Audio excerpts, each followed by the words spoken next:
Feel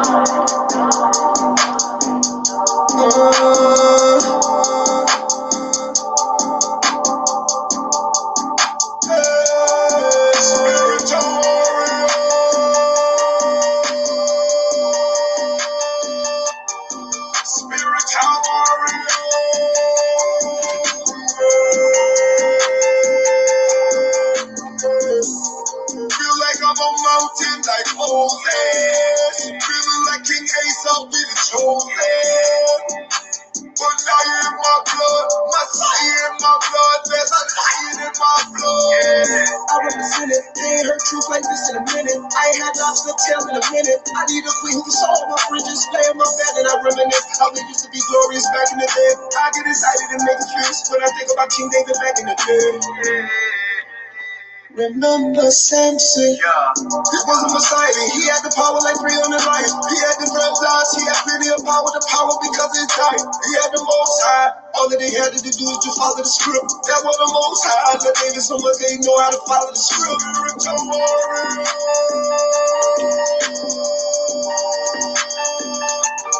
Spiritual warrior.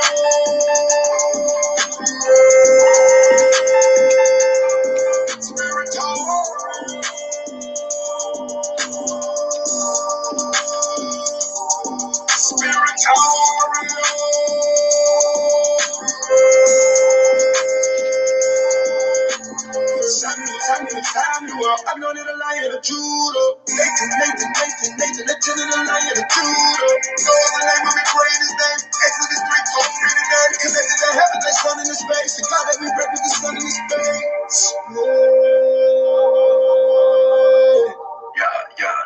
Pero Israel.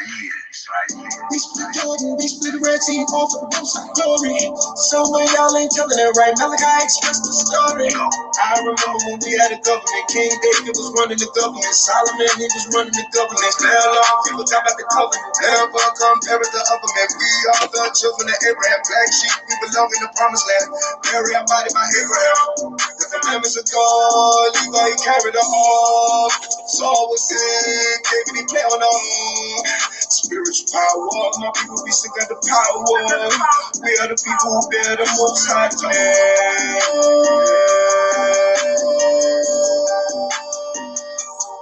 Spiritual warrior.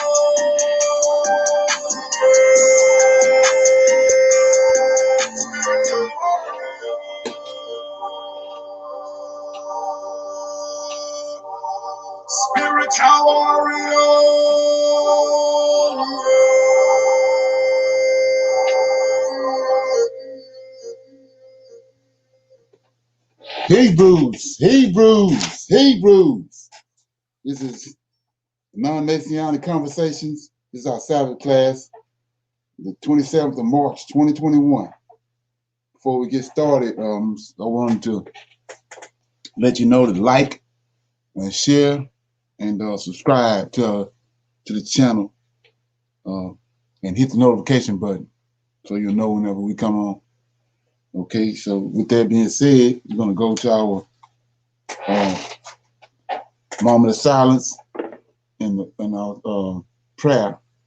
And the moment of silence is for all that the Lord of hosts and the Creator is doing, both in heaven and on the earth, to bring about our regathering and return us to our homeland, that we be at peace. Okay? So with that being said, we're going to go into that moment of silence and our prayer.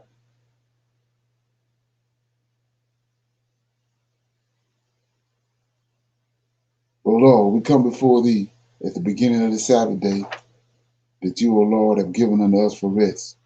We come honoring and worshiping thee. We come worshiping thee because of thy great and steadfast might. O Lord, you delivered our forefathers out of Egypt and Babylon with a show of great force. O Lord, you foretold that you would deliver us from the hands of our enemies, the Gentiles, just as your servant Daniel examined the books of Jeremiah and realized your coming. Oh Lord, you have opened up our eyes to the books that have been hidden from us. And oh Lord, we have discovered that you foretold the prophets that you are coming to deliver us. We are waiting and seeking you, O Lord, at this hour, seeking and waiting for your return. Tarry not, O Lord, stretch forth thine hands upon thine enemies and scatter them. Come from thy holy habitation and turn back our captivity. Peace be unto you. Okay. So with that being said, I'm gonna read Yes. Hallelujah. read out of the book of Psalms. Okay. Read out of the book of Psalms. I'm gonna read Psalm 19. It's a psalm of David. It's the creation and the covenants of God. The heavens declare the glory of God, and the firmament showeth his handiwork. Day unto day uttereth speech, and the night unto night showeth knowledge. There is no speech nor language where their voice is not heard. Their line is gone out through all the earth, and their words to the ends of the world. In them he set a tabernacle for the sun, which is as a bridegroom coming out of this chamber, and rejoiceth as a strong man to run a race. His going forth is from the end of heaven, and his circuit unto the ends of it, and there is nothing hid from the heat thereof. The law of the Lord is perfect, converting the soul. Testimony of the Lord is sure, making wise the simple. The statute of the Lord are right, rejoicing the heart. The commandment of the Lord is pure, enlightening the eyes. The fear of the Lord is clean, enduring forever. The judgments of the Lord are true and righteous altogether. More to be desired for they than gold, yea, than much fine gold, sweeter also than honey and the honeycomb. Moreover, by them is thy servant warned, and in keeping of them there is good reward. Who can understand his errors? Cleanse thou me from secret faults. Keep back thy servant also from presumptuous sins. Let them not have dominion over me. Then shall I be upright, and I shall be innocent from the great transgression. Let the words of my mouth and the meditation of my heart be acceptable in thy sight, O Lord, my strength and my redeemer. Read verse 14 again. Let the words of my mouth and the meditation of my heart be acceptable in thy sight, O Lord, my strength and my redeemer. Yeah, I just read Psalm 19. It's the Psalm of David. It's the creation and the covenant of Yahweh. Okay.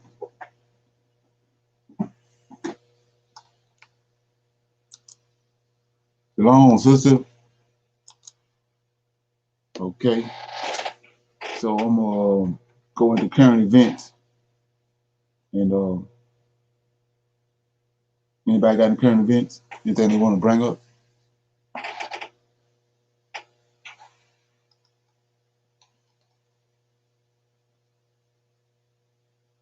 Okay, I got this right here. Like I said, I'm gonna keep on trying to keep on bringing this to you because most I got it on my heart to keep bringing it up. It's that let me get it.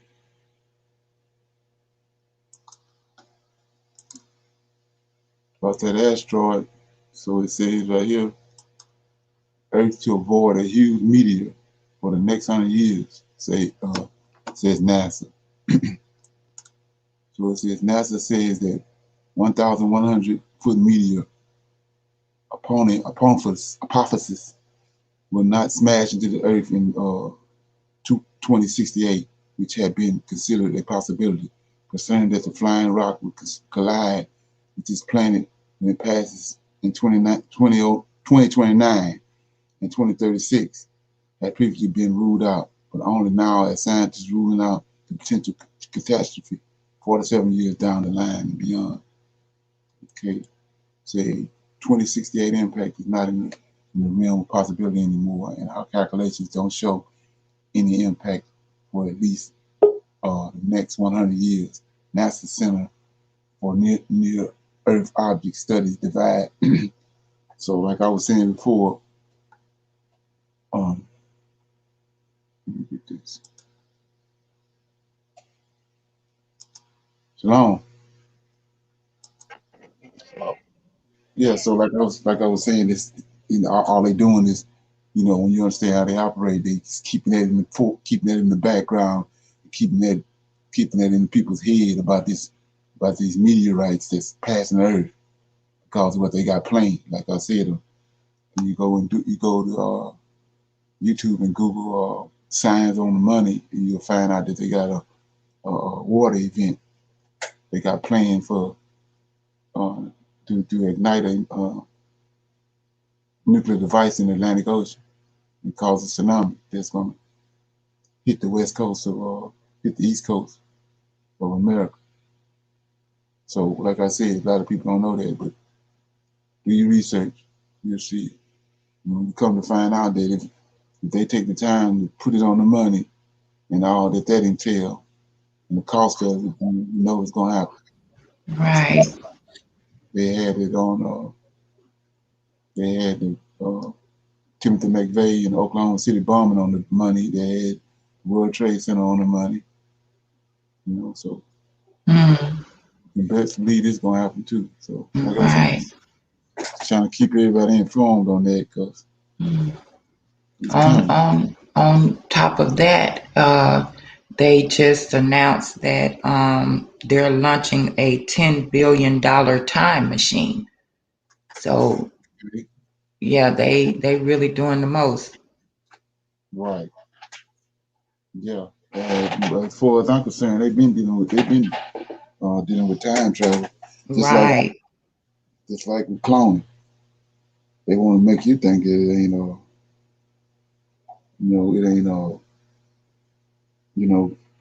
they don't have that technology, but they have it. Yeah.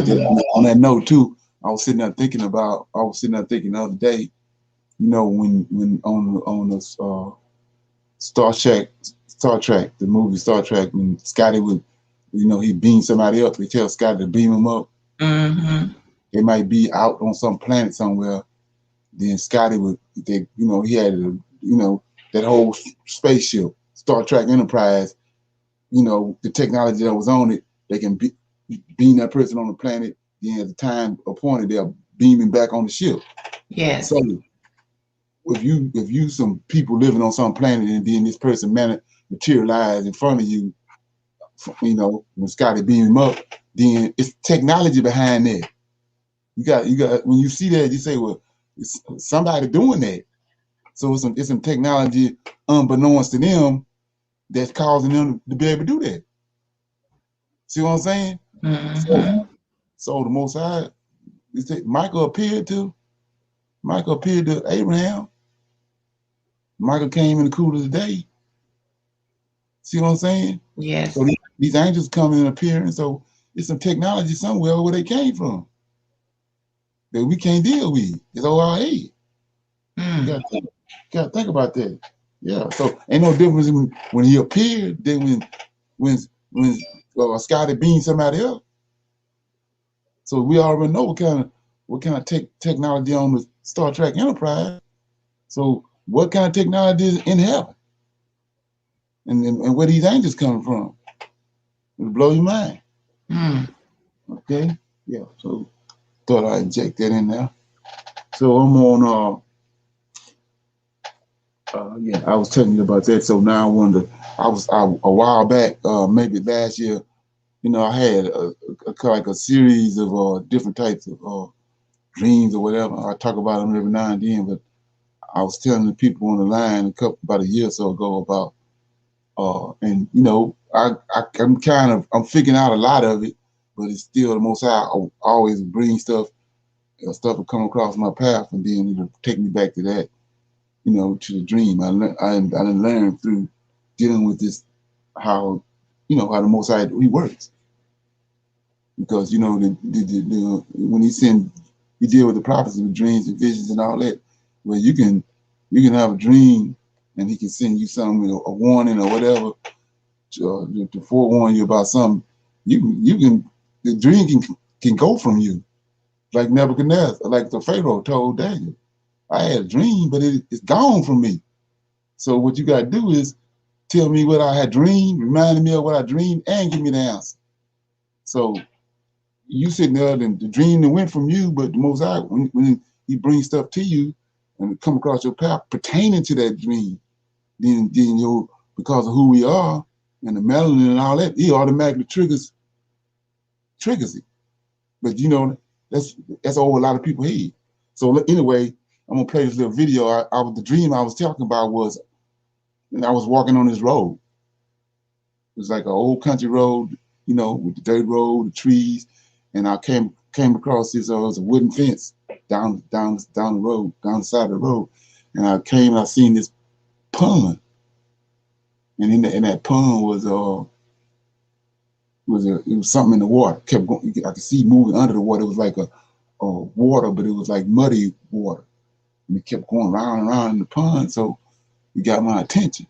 Then it was a vibe around that when I got there, they seized me. So I'm looking and I see, it's like I could see some eyes. It's under the water looking at me.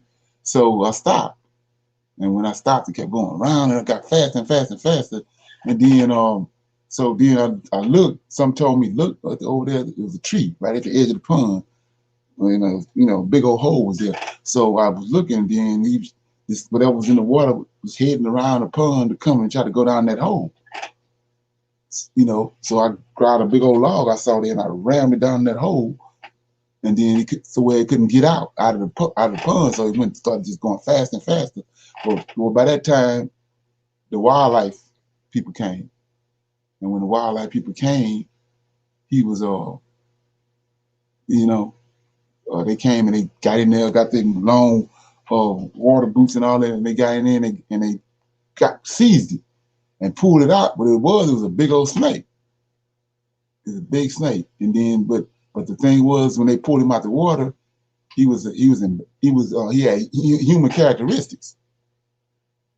He wouldn't look at me, and all the other people, he couldn't look at me. I was just standing there, innocent, just looking. But he had a problem with me. He kept on looking down, and he was embarrassed when they pulled him out the water. And I was looking, he just kept looking down, wouldn't look at me. I mean, he huge, big old, like one of those pythons on the movie Anaconda, huge. But he was ashamed of me. He kept looking off, looking down, wouldn't never look at me, and just he's acting like a human. So anyway, I never forgot the dream, and I know it was something with the fact of me ramming that log down that hole. So anyway, the other day I was looking at this right here. I want you to check this out. And it was like, all I could get out of it was, something to go down.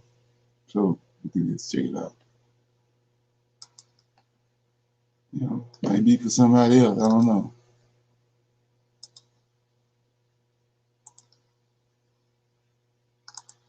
And then, like I was saying, now I realize now that that's part of the snake's characteristics. Check this out. That's part of their characteristics. Cobra. तो hello दोस्तों, अगर फिर से स्वागत है आपका इस video में। दोस्तों, सूचनाएं मिलती रहती है, आना जाना पड़ता है, जीवों के साथ जुड़ना। I'm just gonna let it play. So they found this cobra, king cobra. So check out what he do.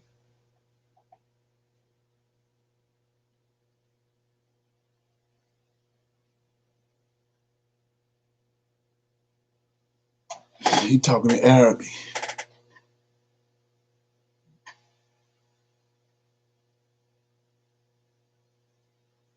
See all the people standing around, and they go to the hole, and they log. See what I'm saying? But watch this.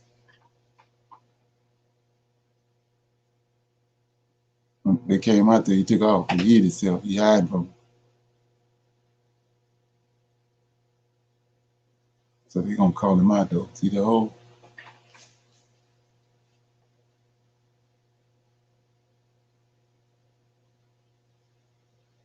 So in a normal situation, people wouldn't do this, but they digging him out. They calling him out.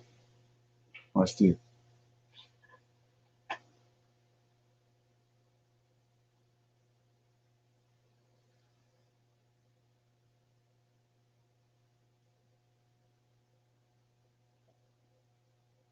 And the thing about it is, ain't this what the serpent did? It came in the garden.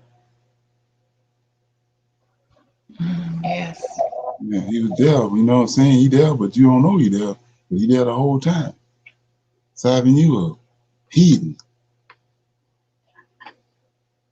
These boys right here, they gonna call him out. See, they moving all this little stuff he using to hide.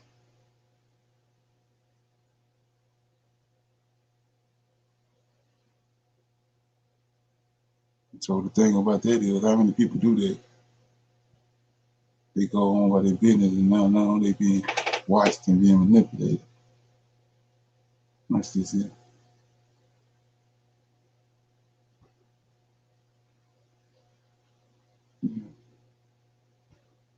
You gonna find it.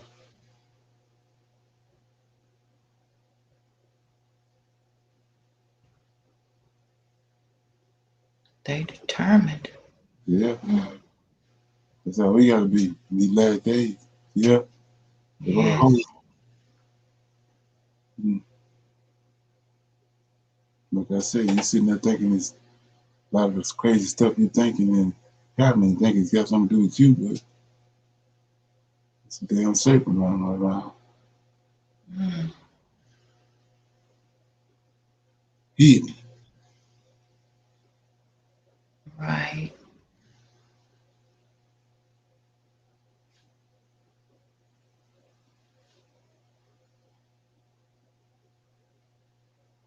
Watch this. Yeah, you know, playing these. Just, ain't nobody around. See, he already uncovered his little setup. Ain't nobody around. See him hide?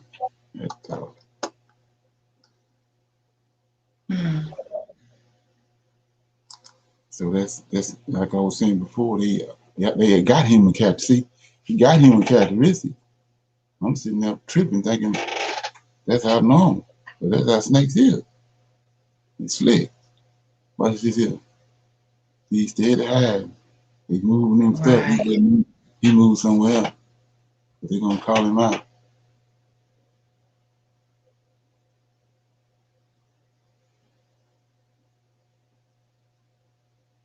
Is this song?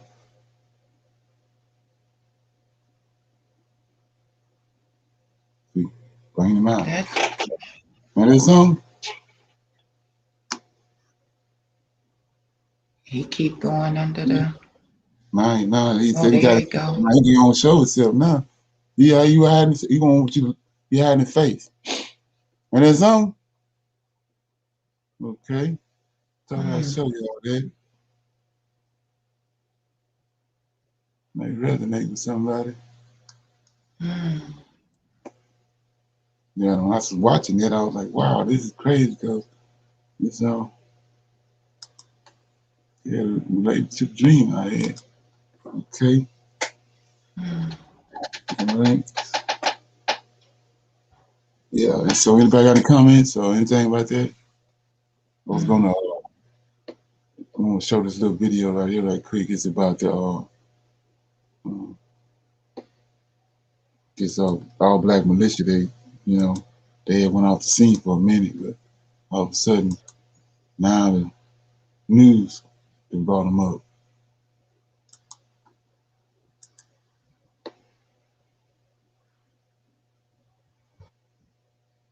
Okay. Right thing.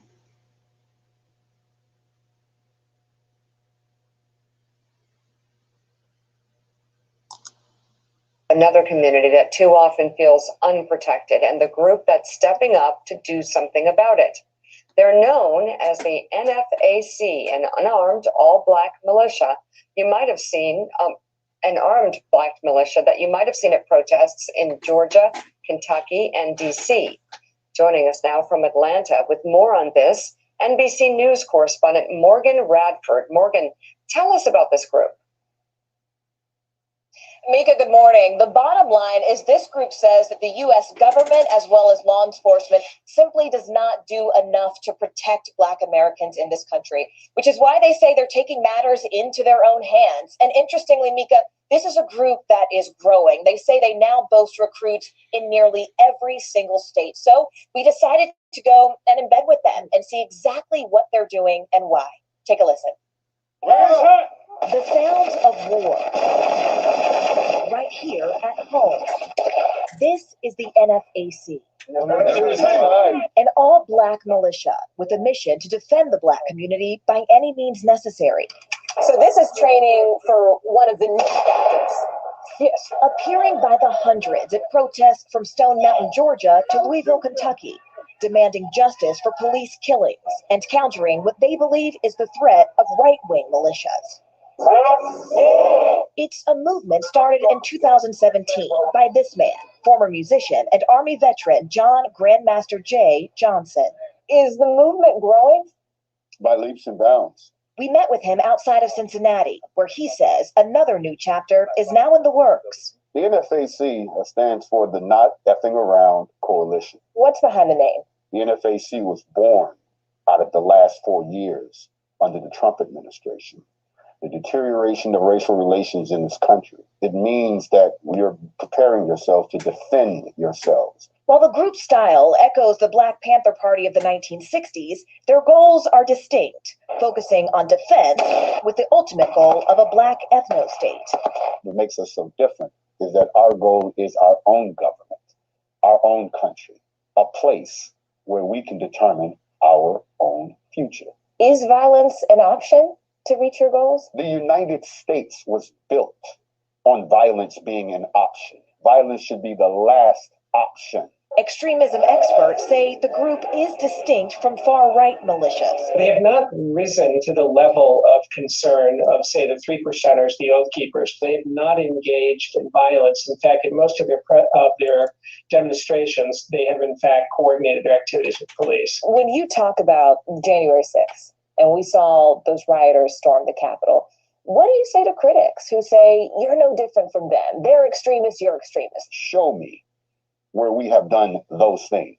They've killed people. They've disrespected the government to the point where they have invaded its sacred halls. Show me where we've done those things, because we have done none of them. We were allowed rare access to one of their training sites at a secret location in rural Georgia. We are now driving to the NFAC training facility. We spoke to one member who chose to go by the code name Shy to protect her anonymity. This one is the handgun. Correct, yes. And then what do you guys do next? We are going to the area where we practice our primary weapons firing. Why did you decide to join this movement? It's for the cause. Black people, we need to learn how to defend it. This is definitely one way to do it. Do you all, have normal jobs? You work in all different sectors? And absolutely. We're business owners, we're doctors, lawyers, we're your everyday person, anywhere from Walmart to the corporate sector. What are you all training for? We're training for self-defense. A response to show they won't be scared or unprotected any longer. Mika, we asked the group several times to give us an exact number of their membership. They refused to do so, but it appears to be in the thousands based on the number of people who have come to their marches and also based on the number of people who saw at one individual training session. But it's also important to note, Mika, that the NFAC has no record of violent incidents. However, their leader, Grandmaster Jay, has been recently indicted on federal charges by federal officials who alleged that he pointed a rifle at officers during that demonstration in support of Breonna Taylor in Louisville, Kentucky last September. That case is ongoing. He has pleaded not guilty, and we are waiting to find out the results of that case, Mika. Right. More. Okay. Any comments? Like they said, they're not a violent group, but they're going to make them out to be. Right. That's one of Yes. That's one of these tactics. Right.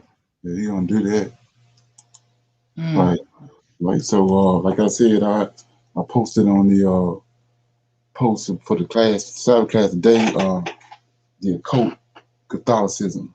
This is what we're going to be talking about today. But before we get into that, I always want to open it up for us, some Q&A. If anybody had any questions or anything they wanted to talk about or discuss, that's on their mind they came across, we're going to do it right here before I go into the class.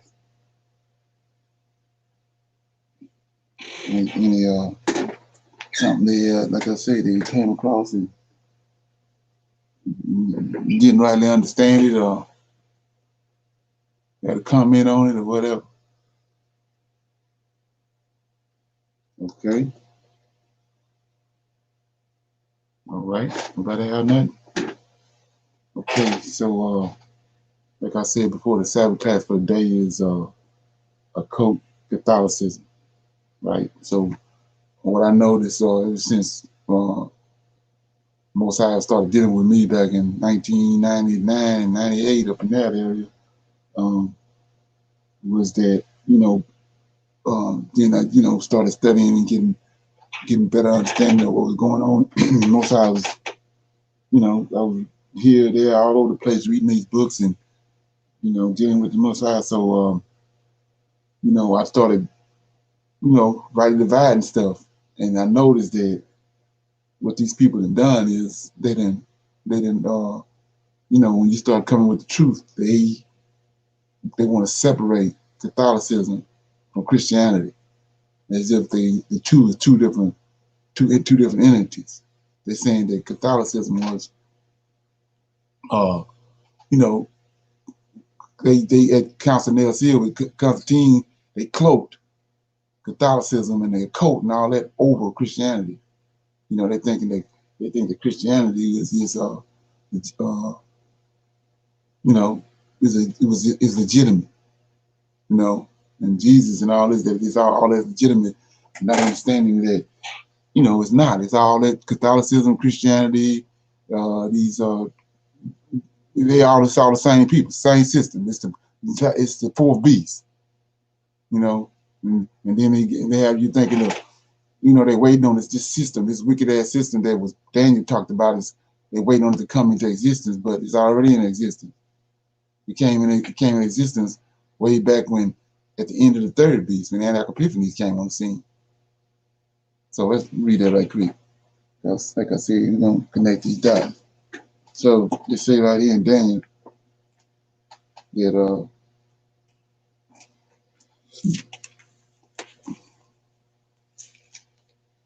Daniel chapter 8, talking about Daniel had a dream of a ram and eagle. So I'm in verse 22. Now that being broken, where four stood up for it, four kingdoms shall stand up out of that nation, but not in its power. Let me go up to 21. Says, and the rough goat is the king of Greece. So this the third beast, and the great horn that is between his eyes is the first king. That's Alexander. Now 22 says, now that he died, which is he broken, the Lord of hosts, the Lord of hosts took him out when he's 33. And then the kingdom, he had four generals that came up with him. They was Macedonians, Greek, Edomite Macedonians, and they took the Greek kingdom was divided into four parts. In 23, and in the latter times of their kingdom, still the Greek kingdom, when the transgressor come to a fool, a king of fierce countenance, and here we go right here, and understanding dark sentences stood up. That's their code. We understand dark sentences. We're gonna get it further. We're gonna see, go into a little further into that, what they mean by him understanding dark sentences. But anyway, for right now, I want to shine a light on that. So, I'm gonna give you a definition of the meaning of occult Catholicism. It says the Roman Catholic Church, in order to rule the known world, was founded in the occult, keeping it from the people, the true foundation of the pagan gods. And so, what we have to do is, you have to understand is these L's. And when you're in the scriptures, it's L. So when he's telling them, don't worship other gods, and don't worship they going up on these high places, worshiping. And so what's up in the high places? It's angels up there, L's. You have to know that. That's the problem. The God that's over Israel is the El, the Lord of hosts, the Michael the Archangel. He's the God over Israel, and he's telling the Israelites, don't be going up no other place, worshiping no other angels. Worship me. I'm the one that's in charge. I'm the one the Most High put over you. So you say, what are you talking about? Look at it. It's for the people that probably ain't never heard this before. So when you go to just so you won't think I'm digging this up out the dirt. So we on Mount Sinai. And Yahweh came down on Mount Sinai and he told Moses in Exodus 23, verse 20, behold, I send an angel before thee, keep thee in the way, bring thee in the place which I have prepared. Beware of him, obey his voice, provoke him not, for he will not pardon your transgressions, for my name is in him. But if thou shalt indeed obey his voice, this angel voice, which is none other than Michael, the archangel, the defender and the protector of the Israelites, says, obey his voice and do all that I speak. Then will I be an enemy unto thy enemies and an adversary unto thine adversaries. So let's break down verse 22 for the people that don't understand this. But if thou will indeed obey his voice and do all that I speak. So this the Yahweh talking to Moses. He said, if you will obey this angel's voice, he's speaking for me. So he says that if thou will indeed obey his voice and do all that I speak. So the original person, the original commandment came from him. He told his angel. So what the angel's speaking, being that he's a righteous servant, he's not doing like Israel did and all over the place and ended up getting kicked out over here in America. But he's righteous. And everything that his Lord, Yahweh, tell him, he do it. So we're going to go in a little further. So when you reading in these Old Testament, and it says, the word of the Lord came unto me, that's this angel. Read it again. This is Exodus 23:22. But if thou will indeed obey his voice, this angel, do all that I speak, then will I be an enemy unto thine enemies and an adversary unto thine adversaries. So let me give you an example of that. Make sure you getting it. Says, let me see. Jeremiah. Let me get Ezekiel. See. This is the example of what I'm talking about. Ezekiel 24, verse 1. Again, in the 9th year. So this could be Jeremiah, or this could be Isaiah, but we're dealing with Ezekiel right now. It says, and again, in the 9th year, in the 10th month, in the 10th day of the month, the word of the Lord came unto me, saying. So that's this angel that we just dealt with in Exodus 23 and 20. Yahweh told him, he on the right hand side of the Father, and then Yahweh told him something. He came to Ezekiel. He brought the word unto Ezekiel. There's a being in that. And he came and brought that word to Ezekiel. The word of the Lord came unto him. So we see right here out the gate, this ain't no son, no Christ, Jesus the Christ. We just found out who it was, this angel. Same one that came in the cool of the day to talk to Adam. Wasn't Yahweh. Okay, so we also to make it plain, he says he come to them, he come to the prophets rising early. He came in the garden early in the morning. He's rising early and sending them before daybreak. Okay, when the Most High creation is just being refreshed.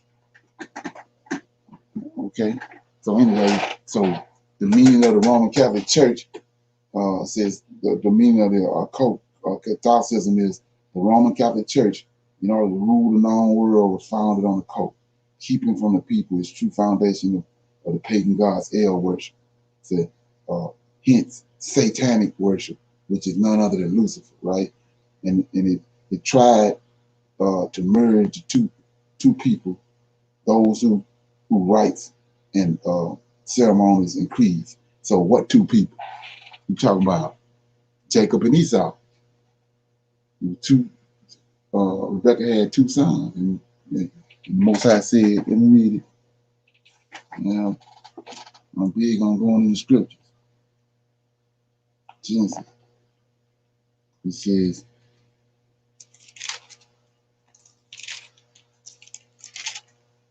okay, it says, I'm in Genesis 25:19, and these are the generations of Isaac, Abraham's son. Abraham begot Isaac. Isaac was 40 years old when he took Rebekah, the wife, the daughter of Bethuel, Syrian Panaram, sister of Laban, and Isaac entreated the Lord for his wife, because she was barren, and the Lord was entreated of him, and Rebekah, his wife, conceived, and the children struggled together within her, and she said, if it be so, why am I thus? And she went to inquire of the Lord, and the Lord said unto her, two nations are in thy womb, two manner of people separated from thy bowels, and the one people shall be stronger than the other, and the elder shall serve the young. So there gonna be two people right here.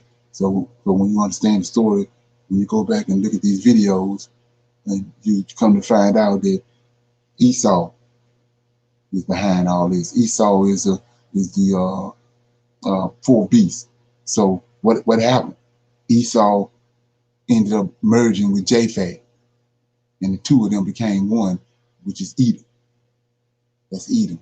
So the cult came through Japheth,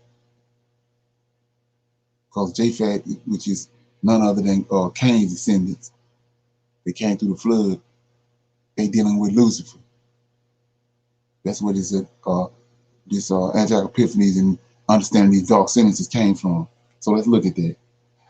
So like I said, these two, you say, how do I know that when the two people, they try to merge these two people together? And why am I saying it's Esau and Jacob?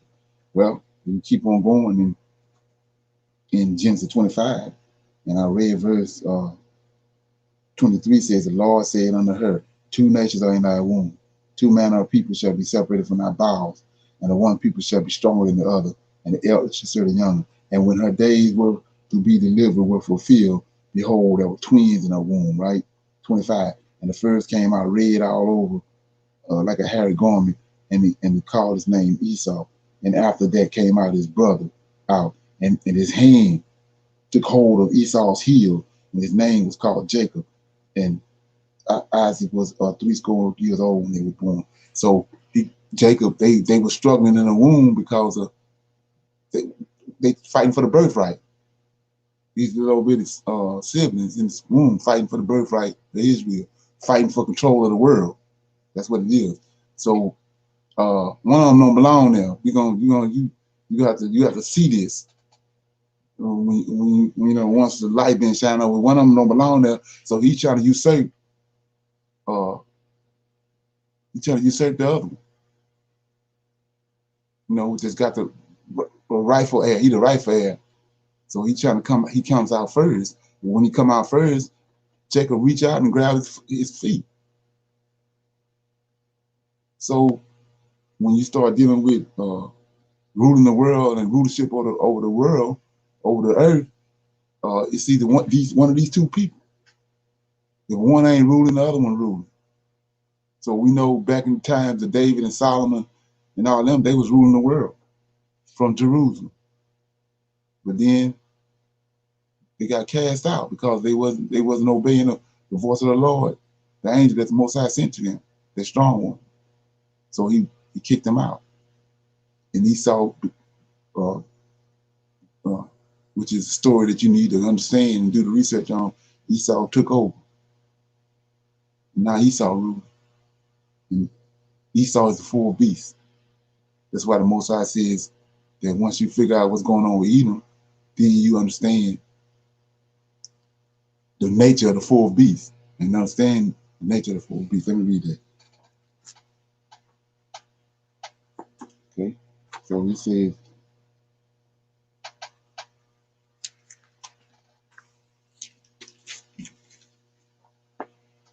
okay.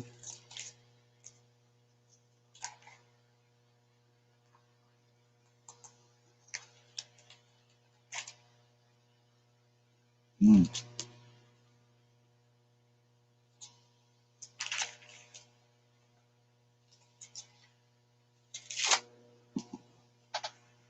See?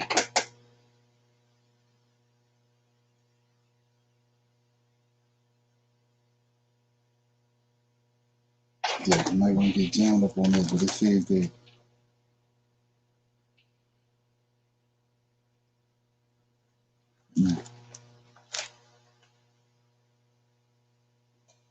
but anyway, it says that in Daniel it tells you that he told Daniel that it's a full beast that's gonna come upon the earth, and he's gonna be diverged from all the other beasts. And once you see that and understand that, then you're gonna know what the nature of the full beast. I'll find that later. But Was anyway, that, excuse me, was that in chapter 7? let me see. Yeah. Thus he said, the fourth beast shall be the fourth kingdom upon the earth, Right. So which shall be diverse. right. Daniel chapter 7. I'm gonna start at verse. Daniel had a dream, and then Gabriel came and gave him interpretation. It's Daniel 7, verse 15. It says, I, Daniel, was grieved in my spirit in the midst of my body, and the vision of my head troubled me. I came near unto one of them that stood by and asked him the truth of all this. So he told me and made me know the interpretation of these things.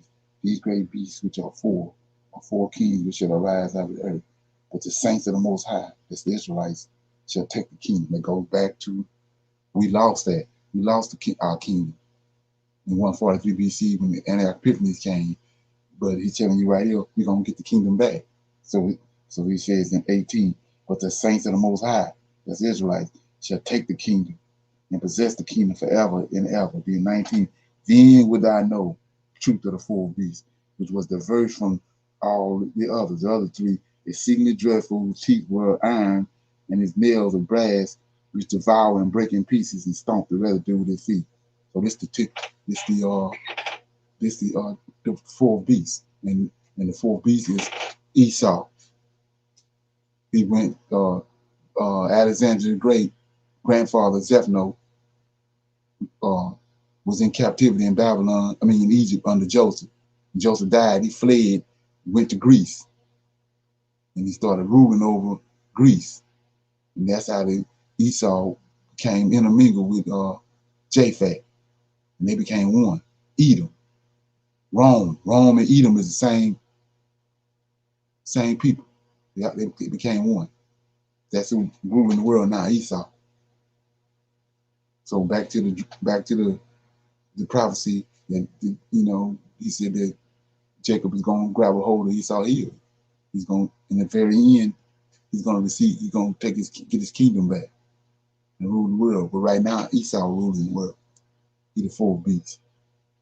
And so Daniel 7 and 20 says, and the 10 horns that were in his head, of which came up, and before whom 3 fell, even that horn that had eyes and a mouth that spake very great things, whose looks were more stout than his fellows. So what they got you thinking is that the 10 toes at the bottom is not, it's the beast. The reason why it's diverse is it transforms itself 10 different times. The Esau is able to relocate. I'm gonna show you that in a minute. And he's able to relocate. He all over the place. He went to Mount Seir, and he mingled with those redhead giants at Mount Seir. Then from there he ended up he was in Persia when Israel was there. He was in Persia when he came up and fought against the Israelites when they was in Egypt. So he all over the place. He a man around town. So he the one that's out in the occult and all that, Kabbalism and all that. He apt in that.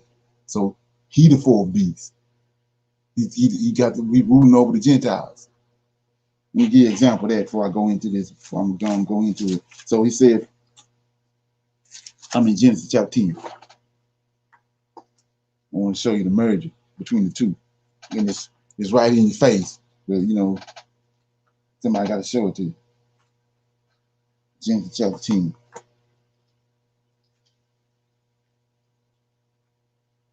It says, these are sons of Japheth. Genesis chapter 10, verse 1 says, the descendants of the sons of Noah. Now these are the generations of the sons of Noah. Shem, Ham, Japheth, and under them were sons born after the flood. The sons of Japheth, Gomer, Magog, Midian, Javan. Javan is the Greeks. That's where Zephno went. Then Zephno had a son, Philip. Philip brought all these nations together. Right here, verse 5 says, by these were the isles of the Gentiles divided. Philip brought all these Gentiles together, all these islands. It was a nation on each island, and they was warlike people. That's how we know they ain't none of Noah's son. It's Cain's descendants. You got a son up here in verse 2, Tubal. Cain had a son called Tubal. You don't even have to go no further to figure that out. So anyway, when these Macedonians showed up, these Edomites, through Zephno, Zephno passed, Philip came in and he unified. He unified all these islands. Then so the story goes, Alexander killed his dad. His mama had him to kill him. Then Alexander took over. So based on what his grandfather did and his daddy did, set him up to do what he did. Then he went and conquered the whole world. But they got you thinking they Edomites. I mean they Europeans. They ain't Europeans. They Edomites.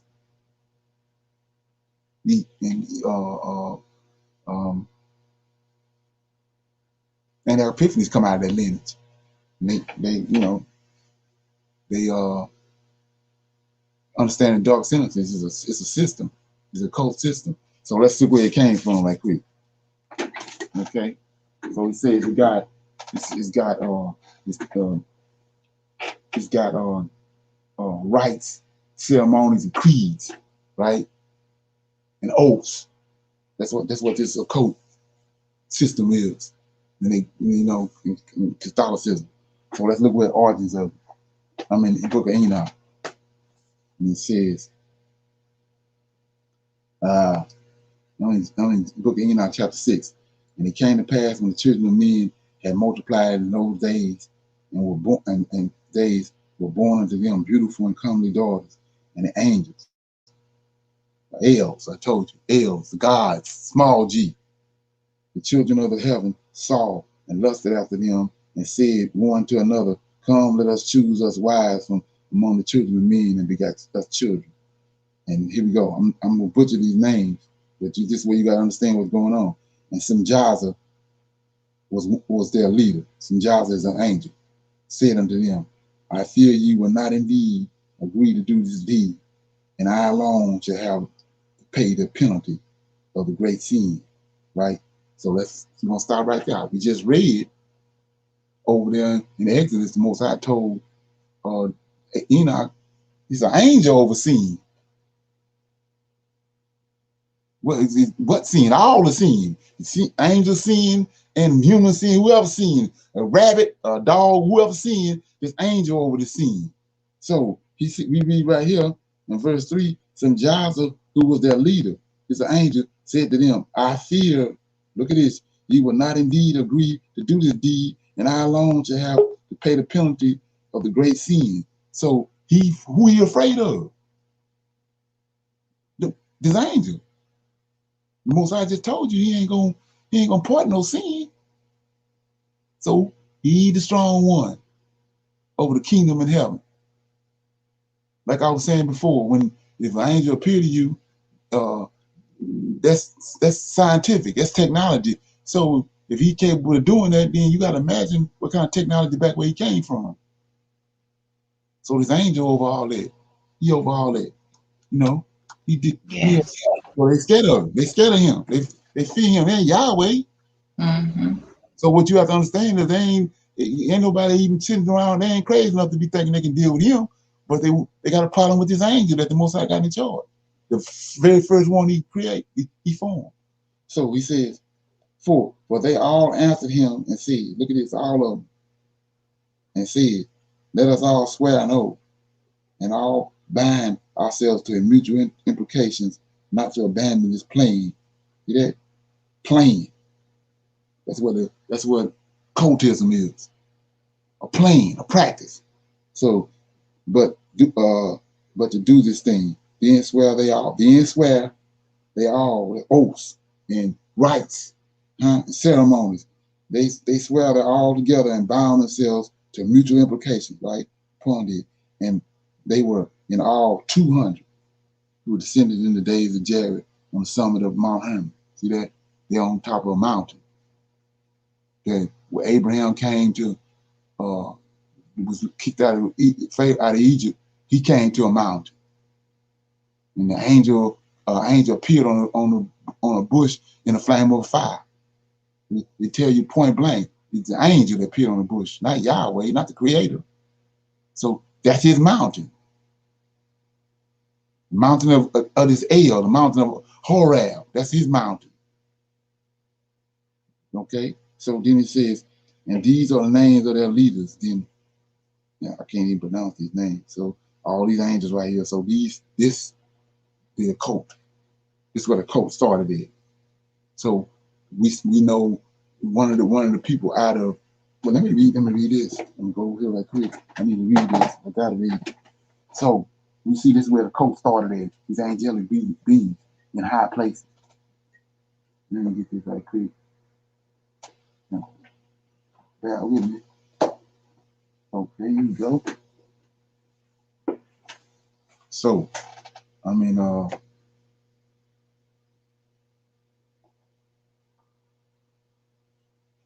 First Maccabees, chapter 1. Trying to connect these dots. He says, and it came to pass after Alexander of Macedon, son of Philip, I just told you about them, who came from the land of Chechem. Chechem is one of the sons of Japhet.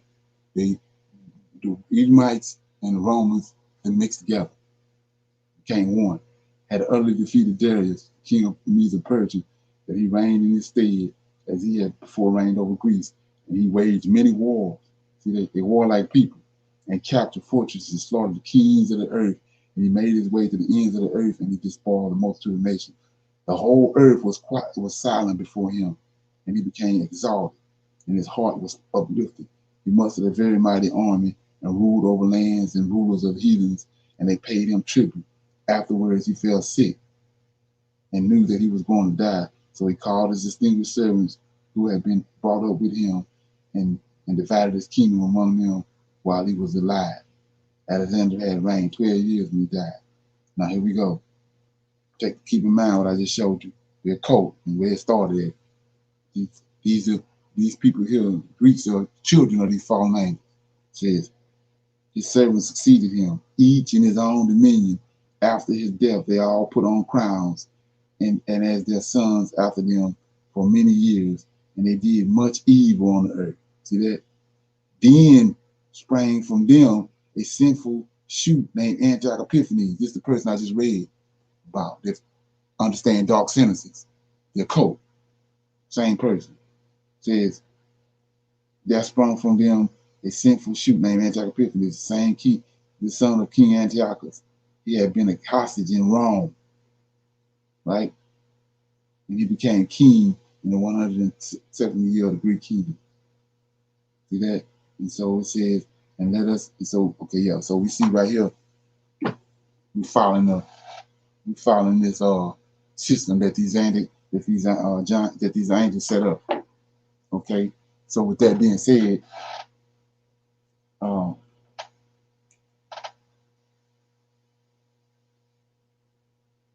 okay, let me play this right quick. This some of the secrets of the Catholic Church. I'm gonna play this and then I can pick up. Finish this.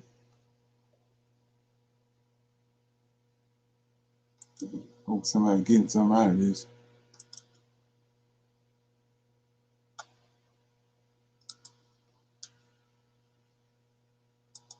A Catholic Church sex abuse scandal. A Pennsylvania grand jury says more than 300 priests sexually abused more than 1,000 children and likely thousands more over 7 decades.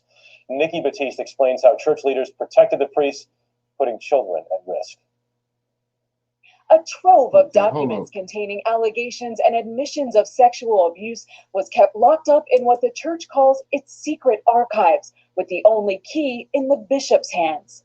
The cover-up made it impossible to achieve justice for the victims.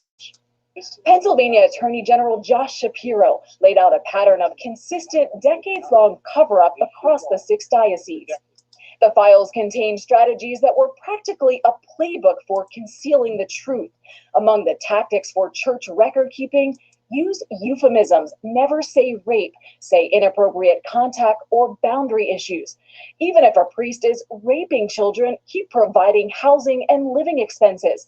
Above all, don't tell the police. Handle it like a personnel matter in-house.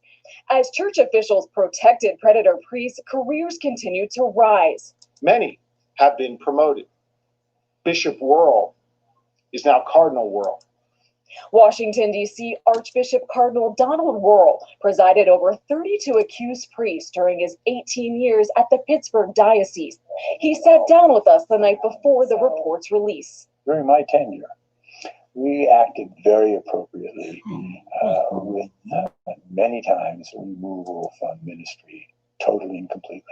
But according to the grand jury, in 1991, Worrell reassigned an accused priest, Ernest Payon, to the Reno Diocese. In 1995, he returned George Zerwas, a member of a pedophile ring, to ministry. Victims filed a lawsuit against you and a few others, saying you were conspiring to cover up the abuse. Any truth to that during your time in Pennsylvania? I would have to say that's just totally false. We reached out to Cardinal Worrell's representatives after the report. Okay, so what we're dealing with is, like I said, that's these rites and these ceremonies and these creeds. So we go back to the land of Canaan, which is Canaanites. When the Israelites got there, it was they were doing child sacrifices. So where they were taking these children up on these mountains to these fallen angels, which go back to Genesis chapter 6. These 200. So that's what you're dealing with. So like I said before, once this information start being once this information start coming out, you start seeing that, you know, ain't no in between. Ain't no in between. Hold on 1 minute.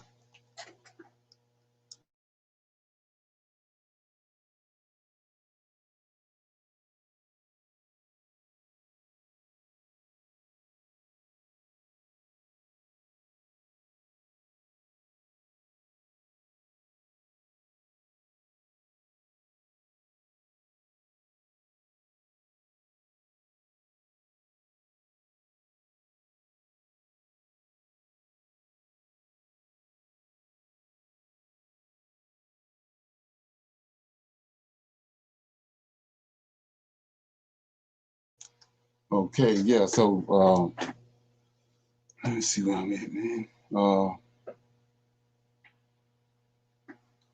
Okay.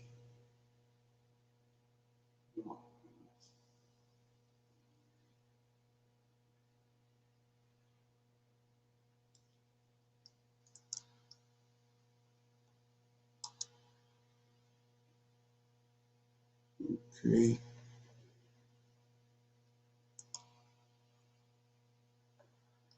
Yeah, so let's see where I was at. Sidetrack.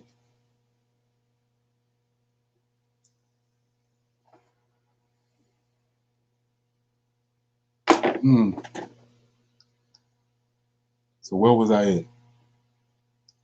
What I was talking about? Hello?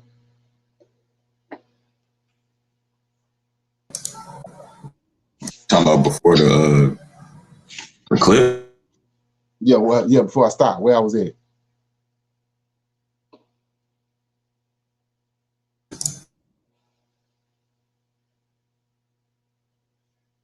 Okay, man.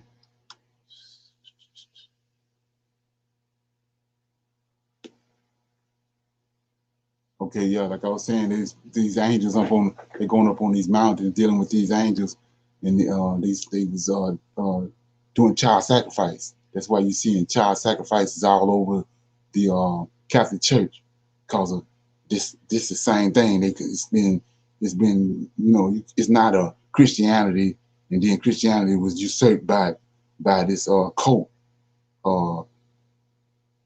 Catholicism that is the cult.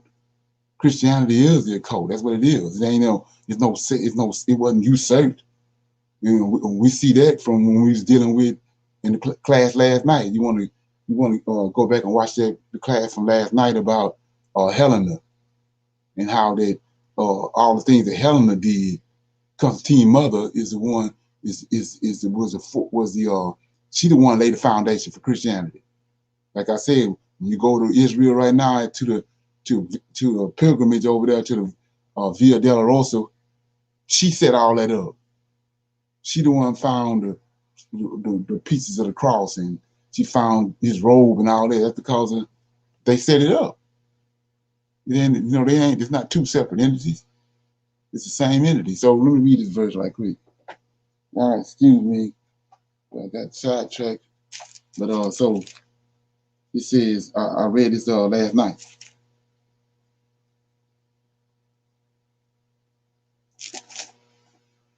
Daniel.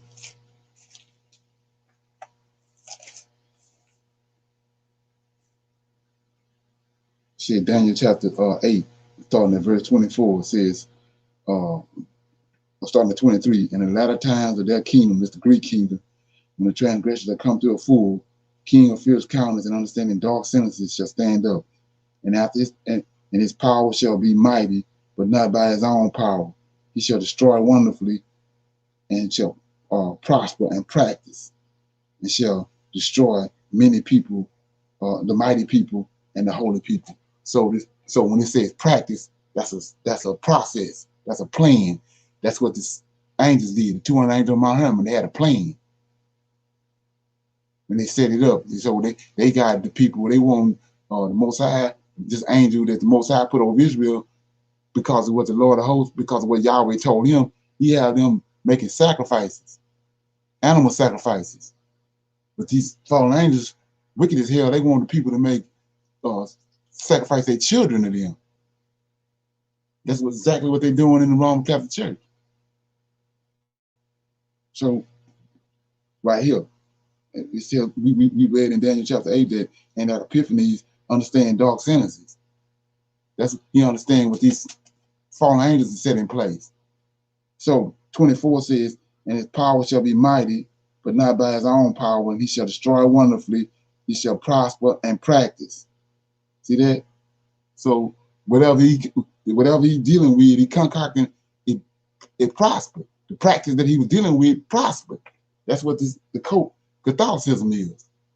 That was introduced to the people by these fallen angels. And Lucifer, the head over. So let's go and look at that right quick. So I showed you how the Most High got an angel over Israel, and this angel talking to them, and instructing them based on what the Creator giving him. So that's righteous. That's the righteous knowledge that they're getting. Well, you got wicked knowledge. Well, it's an angel that's bringing wicked knowledge. So who is that? Lucifer. So you say, what you talking about? Well, it's two trees in the garden. Two beings. There ain't no trees. Last time I checked, wasn't no trees talking. So is Lucifer in charge of each, like, I guess, nation? Like, as far as like he go to each nation the same, like, or does each nation like deal with a different fallen? No. What happened is you got 70 angels that the Most High appointed up. He divided the earth up by these 70 angels. Right. Lucifer is outside of that. Like I said, it's what you have to understand about that is it was two incursions. It was two incursions from heaven. You had an incursion that happened before Genesis 1 and 1. Lucifer and that 1/3 of angels was cast out before Genesis 1 and 1. It was cast out into outer darkness. Let's look at that. So in Genesis chapter 1, the very beginning of the book, it says,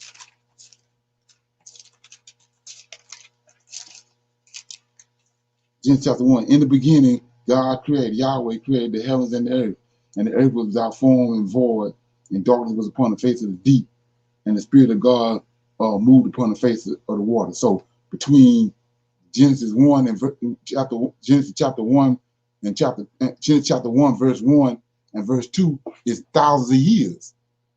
We don't know how long it was. So he created everything in the beginning, but then verse 2, something happened. Because it says the earth was without form and void. He ain't make it. He don't create like that. So the judgment of Satan happened in between there.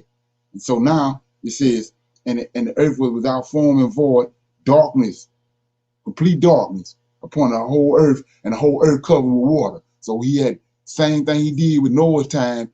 He did it right here. He had brought, they call it too-hoo, boo-hoo. He had called total chaos on the earth, and the whole earth was covered with water. So we picking up chapter 1 in Genesis with him returning to the earth after he had judged it for what Satan had done. Who caused the chaos? Say that again. Who caused the chaos? Yahweh. Okay. Lord of hosts, Yahweh. Yeah. So we see right here the both of them, Lord of hosts, Michael the archangel, and Yahweh returning to the earth. So verse 2, and the earth was without form and void, darkness, complete darkness was upon the face of the deep. So it's jet black, pitch black, and it's water all over the whole earth. Same at the time of Noah. Okay, so the chaos was the power it took to cast out Satan. The process cast out was the chaos. The chaos is the power he had to cause the whole earth to go to utter darkness and the water covered. That's right. The chaos. So he brought that same chaos in Noah's time. Right. So my question is, why did judgment come on the earth if Satan was getting punished? That's where we're going. So, okay. So he brought total chaos. What you have to understand about that is we got 7 continents, right? Right. How many planets we got? I don't deal with them planets. 7. So at the time before this right here, all the planets was in operation. All the planets was in operation. The Earth was in operation, and he called total chaos. That's why now you can go to Venus. You can't get on Venus. There's some kind of gas around it. You can't get on it. You got all these planets shut down. And so why do these occult people deal with Venus so much? Because that's where Satan was at, on Venus. So anyway, when he caused the chaos, he shut all that down, and we pick it up in Genesis chapter 1, he just returned to the earth. He never did go back and redo those and fix those planets. He just returned to the earth. So anyway, they took the story over there in Genesis, in Revelations, about it's a war in heaven. That's the war that happened before Genesis 1 and 1. And then we know who it is. We know it tells you who kicked him out. It's Michael. Michael kicked him out. Right. The war that was in heaven, he kicked them out. And when he kicked them out, they was out in utter darkness. You gotta understand these eternal beings. The Most High, he ain't destroy them. They his sons. So he kicked them out in the outer darkness. The whole earth was covered with water, and the whole universe was black, and Satan was just out there in utter darkness. So let's look at it. So now we're gonna go to. I read this before, and it's in the book of Bartholomew. But so I'm in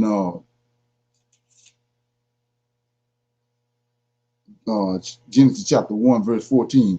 Said God said, "Let there be lights in the firmament of heaven to divide the day from the night, and let them be for signs and for wonders." So when he brought this light back, before when we just read in Genesis 1 and 2, is darkness all over the place. When he brought this light, then Lucifer and them angels came to the light. That's when he came to the garden. So you have to understand it. So they the ones behind it. and then he was the Most High got on is a temple on the earth, and in that temple on the earth, it's got a high priest and it's got a king. David is the king, and Aaron is over the priesthood. Well, it's a temple in heaven. Michael is the king. Michael is over the strong one over everything. Satan was the high priest. So when Satan was over the priesthood, so a third of the priesthood and Satan was kicked out. That's who behind this occult knowledge. That's who taught the people in Genesis chapter 6, taught these women and these people and all of them how to do all this stuff. So when you start talking about like Merlin, the wizard, and the witches and all that, who these angels came down to, they went on Mount Hermon and they made a pact on Mount Hermon. Then they went and chose them wives. Once they chose them wives, they communing with them. They told them stuff that was going on in heaven about the heaven they ain't supposed to know. So that's how you get a witch. They're understanding dark sentences. A woman that understanding dark sentences. So these women that they're dealing with, they started giving them occult knowledge and stuff they aren't supposed to know. So that's where it's coming from. And then when you get to the count, when they had the opportunity that Esau became, Israel was cast off. Then these Edomites is in charge because Constantine, a Greek Edomite, Helena, his mama, a Greek Edomite. So they cloaked that occult knowledge with Christianity, cloaked it with Christianity. And they've been reviving it and concocting and twisting it ever since. That's why the bottom line to it is these angels, these fallen angels, these spirits and all that, demons require child sacrifice. That's why child sacrifice all over the Roman Catholic Church. Because that's the root of it. It ain't no two separate entities, it's the same entity. So anyway, let me read this that I was going to get. So I was telling you that Most High got righteous angels. He got a righteous angel on his right hand side that was there from the beginning. I just read it. Genesis 2, 1 and 2. When Yahweh came, returned to the earth, and the Spirit of God. It's an angel. Angels are spirit. They both returned to the earth.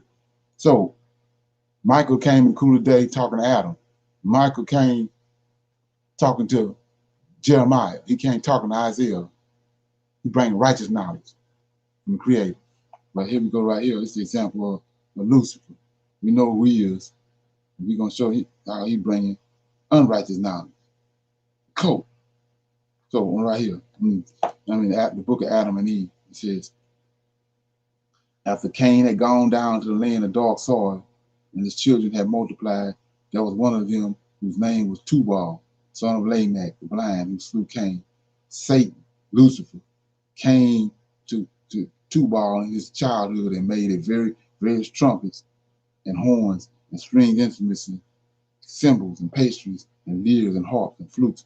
And Tubal played them at all times, at every hour. And when he played them, Lucifer came to them, so that from among them were heard beautiful and sweet sounds that seized the heart with delight. So what we're looking at, we know that Israel got priests and Levites and singers in Israel. So, like I said, the Creator is the Yahweh is the Creator, Lucifer the imitator. So now he got people over here playing music too, but it ain't the same music. Just like he got a son called Enoch. It ain't the same Enoch that came from Most High lineage, from Adam's lineage. He got an imitator. So it says, when you get on down, then it says, verse 6, Tubal did this to multiply sin greatly. He also acted with pride. That's what got Lucifer kicked out of heaven. Pride. And taught the children of Cain to commit all manner of grossness and wickedness, which which they did not know till then. So if they ain't know it till then, he taught it to them. He bringing it to them, just like I showed you. It's an angel bringing the understanding and the knowledge and the prophecies to the prophets and to Adam's descendants. So it says, up to all kinds of deeds which they did not know before. Then when Satan, Lucifer, saw that they obeyed Tubal and listened to him and everything he told them, he rejoiced greatly, and he increased Tubal's understanding. See that? So it was two different types of understanding. Until he took iron and made weapons of war. That's Japhet. Ain't none know his son. He used Tubal to start making these weapons of war. That's why they're warlike people. The Isles, Genesis chapter 10, verse 5. These are the Gentiles, of the people of the Isles. That's where Zephno went, son of Esau, and ruled over them. Philip followed after him, then Alexander came. Then the people with Esau, like all the, the whole tribe of Esau came and they mended with the Romans, right? They became one with them, right? They intermingled with all. They intermingled with all of them. Oh, all of them, Greeks and all of them. All of them. It took over all. Philip unified all the islands. The Troy, Sparta, all of them was warlike people. We know from the history. But Philip was an Edomite. Yeah, Zephno was Philip was Zephno was Philip's father, and Zephno is a son of Esau. Dang, so he just went over there and took over Japheth, basically. Right. Yeah, exactly. But like I said, who knows that? So let's look at it right quick. In chapter Genesis 36.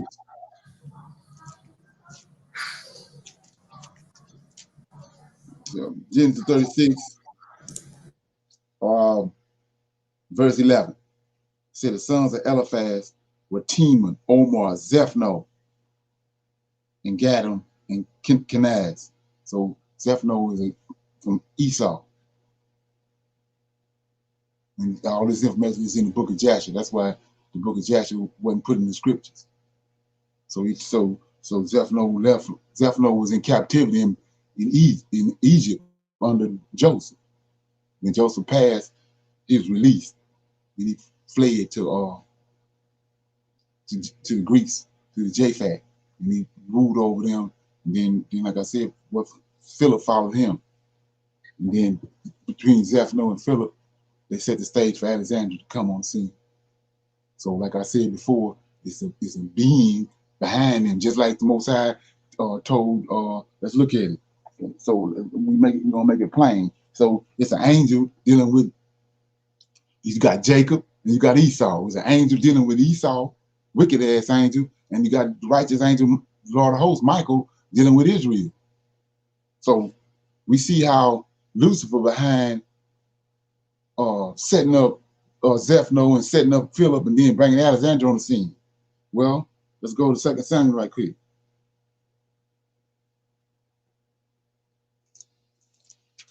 Chapter 7. Chapter 2 Samuel, chapter 7. This David. So you got Esau over there with Zephno out of Esau. Lucifer cold-treading him, bringing him along. Well, we got right here. It's an angel. Yahweh in heaven. He got an angel doing this. So it says, and it came to pass, I'm in chapter 7 of verse 4. And it came to pass that night that the word of the Lord, see that, came to Nathan. So this is Lord, the angel. We just saw Lucifer came to Tubal, but right here, Michael came to Nathan. Go tell my servant David, thus said the Lord, shall thou build me a house for me to dwell in, whereas I have not dwelled in any house since the time that I brought up the children of Israel out of Egypt, even to this day, but have walked in a tent and in a tabernacle, and in all the places wherein I have walked with all the children of Israel, spake I a word with any of the tribes of Israel whom I commanded to feed my people Israel, saying, why build ye me a house, a city? So let's make this plain. Didn't somebody come in the cooler today talking to Adam? It's an angel. Lord. Now we're looking at it right here. It says, verse 6, 2 Samuel chapter 7. Whereas I have not dwelt in any house since the time that I brought the children of Israel up out of Egypt, even to this day, but I have walked in a tent and in the tabernacle, same being. Then Yahweh. So anyway, go down to 8. Now therefore, so shalt thou say unto my servant David, thus saith the Lord of hosts, I took thee, just like Lucifer did with Tubal. Thus saith the Lord of hosts, I took thee from the sheepcote, from following sheep, to be ruler over my people Israel. And I was with thee wheresoever thou wentest, and have cut off all thine enemies out of thy sight, and have made thee great name, like unto the name of great men that are in earth. So we see these same two beings that was in the garden. One of them righteous, the other one unrighteous. The tree of knowledge of good and evil, Lucifer. The tree of knowledge of good and evil, the tree of life, Michael. So he bringing along, Most High got him bringing along the righteous seed, Lucifer bringing along the wicked seed. Two different manner of people. Right. So hold on. So does that connect directly to the Sumerian text? Or yeah, that's cult knowledge. That's fallen angel, Luciferian knowledge. Yeah, it's only you can only follow Adam's, the knowledge that Adam had, Enoch them had. It's a lineage that you follow. Right. Ain't no other place. Yeah. So I lost my train of thought anyway. So yeah. So you can't you gotta follow that. And the knowledge is only going one place. That's why I was showing you in Ezekiel 53. I mean in Isaiah 53. When you, based on what we just talking about, you go to Isaiah 53, right? And like I say, people want to get choked up, but somebody might choke you up because you don't want to be in the wrong place at the wrong time. So Isaiah 53 says, "Who have believed our report, and to whom is the arm of the Lord revealed?" Our is the people that this angel, this righteous angel dealing with, which is Adam's descendants, and which eventually became the Israelites. Jacob, whose name was changed to Israel. So he go to suffering servant, who have believed our report. They go to suffering servant right there. They know Jesus. It's these people he's been dealing with. They eventually became the Israelites. So let's look at this.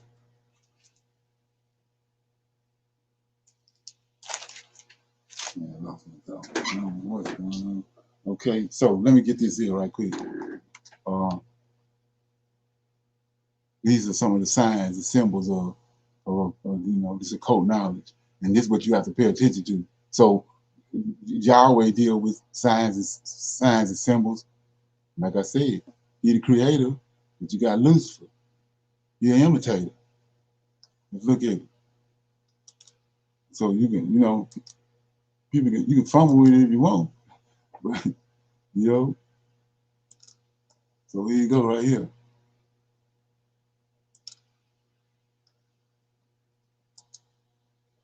Right here. Okay. See that? See these symbols? The Catholic crucifix. See that? The rosary beads. All this comes from these fallen angels. See that? Knights of Columbus. Right here. All this stuff is Luciferian. Now we go to the giveaway right here. The IHS monogram. This go way back. It's the origin. See that? What's that around there?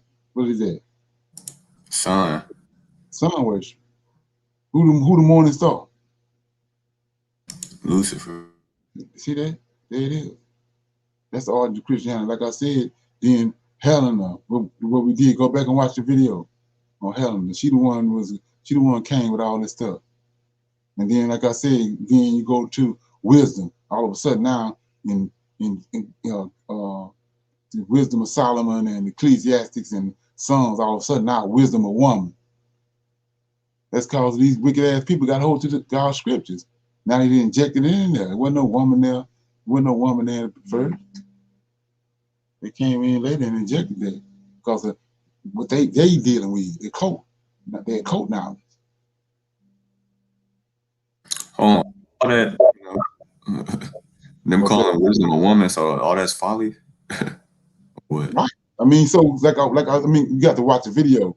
So Helena, we was doing last night where Helena is the one that did the construct to set up all of everything that was going on with Christianity. They want you to make you think it evolved somewhere down and came down to where it was at. No, when Constantine at the Constantine Seal, they set all that. I see it, right. And then Jesus the Christ is when you understand. I'm showing you Lucifer talking. He talking to his people just like the Lord Most High got Michael coming and talking to his people. So you know, they uplifting the woman. Esau uplifting the woman because that's how he got his power. When he went to Mount Seir, he married these giant women. So let's look at it. So that's why he trade. Like I said, he's total opposite. These people, the total opposite. Most High said he created a woman. He went out his way to make a woman for the man. These people want another man. They doing just the opposite. But the Most High said. So yeah. Okay. Let me get over here.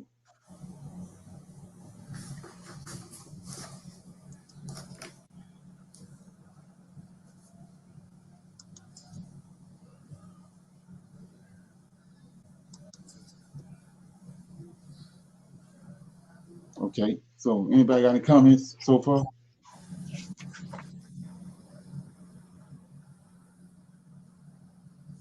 All right, let me play this video.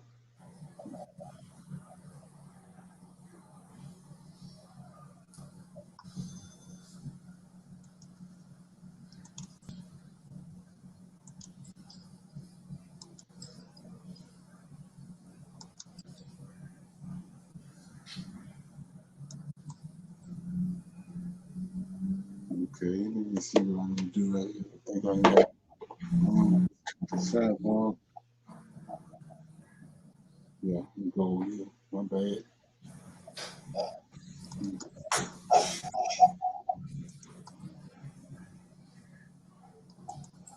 Okay.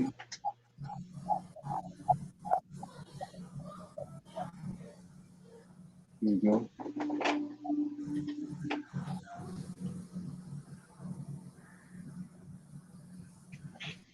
The devil is especially crafty in enticing people to a corrupt and dangerous imitation of spirituality. Therefore, the Catholic Church has always warned her children to take special care of their souls and be on guard against the dangers of occult and New Age practices.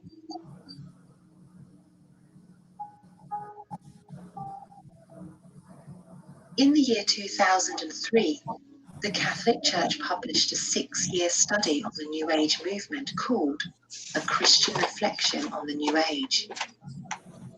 The study is highly critical of the New Age movement and follows the 1989 document Aspects of Christian Meditation, in which the Vatican warned Catholics against mixing Christian meditation with Eastern approaches to spirituality.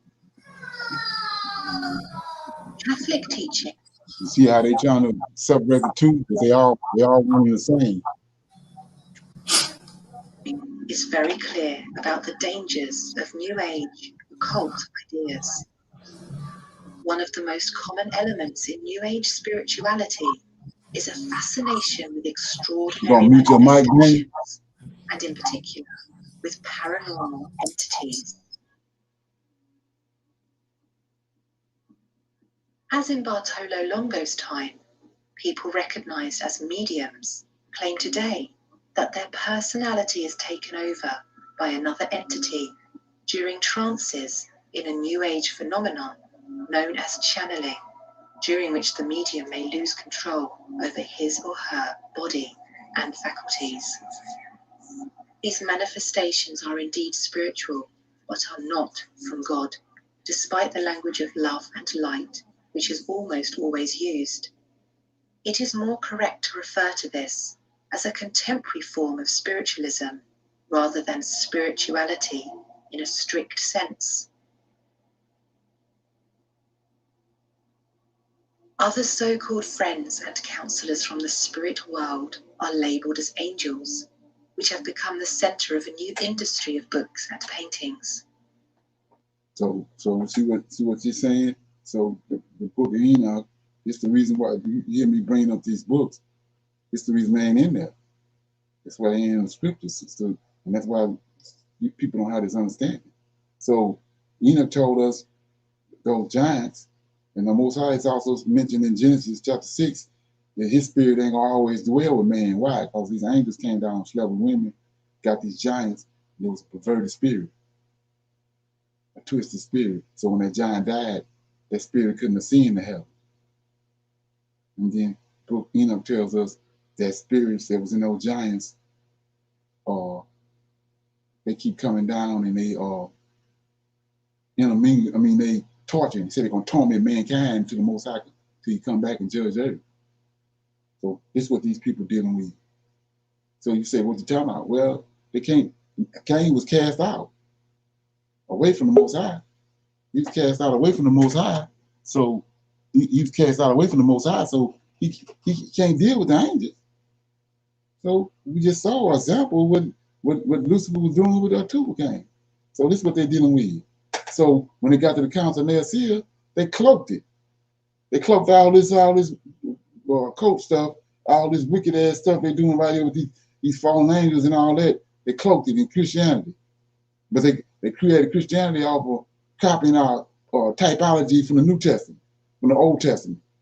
The Israelites already had a redeemer. They already had an angel. I just showed you examples all through the Old Testament in all kind of videos. You know, got while we here right now, got another channel, Prophets of Awakening. We on the strike right now. This is gonna be over with in next month. May 18th. Then you got Israel Wake Up. This ain't the only channel we got, so we got a ton of videos. So you can go watch those videos, and I'm showing you all through these videos who the Redeemer is. So anyway, right here, these people right here dealing with these wicked ass spirits that's on the earth, and it's fallen angels, like they're telling you right here, and these spirits demand child mutilation, child abuse, and child sacrifice. All that they demand that, and that's what it's cloaked in. It ain't no two different systems. One was overshadowed by the other one. It's the same system. Constantine and his mama and Epiphany and all them cloaked it. Made it look good. Those who refer to angels in the New Age do so in an unsystematic way.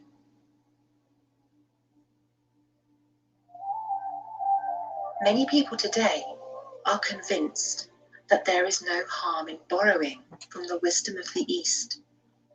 But as in the case of transcendental meditation, Christians must be aware and very cautious about committing themselves unknowingly to another religion, in this case, Hinduism, despite what the promoters of transcendental meditation claim about its religious neutrality.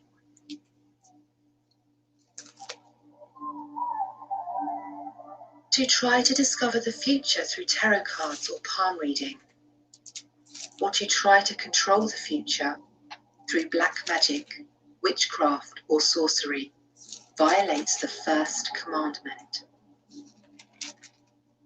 Other dangerous practices popular today, even among Catholics, and sometimes taught by nuns and religious centers, include Enneagram, Reiki, yoga, Zen, centering prayer, and labyrinth, all of which have their roots in the occult and must be avoided by those wishing to live a life of Christian grace.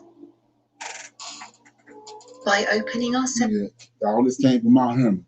these 200 angels that came down is in the book of Enoch.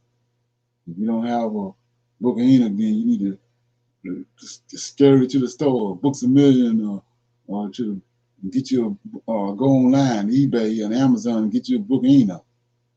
Because that's the missing understanding of this. They got free PDFs online too. Just look on Google. Okay. PDF. Right. Okay. Delves up to popular current cultural ideas as promoted in film, television, and music, including such practices as angel cards, runes, spells, tarot cards, Wicca and Ouija boards. We open doors to the occult world and invite demonic spirits into our lives and the lives of our families. Although very popular in our current culture, the Catholic Church warns us against the dangers and deceptions of New Age and occult practices.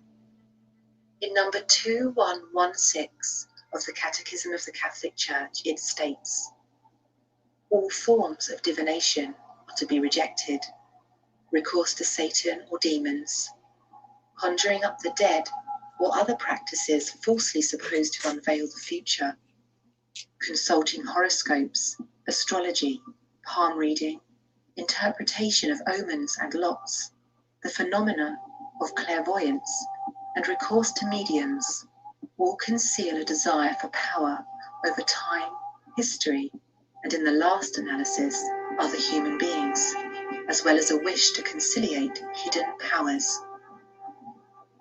They contradict the honor, respect, and loving fear that we owe to God alone.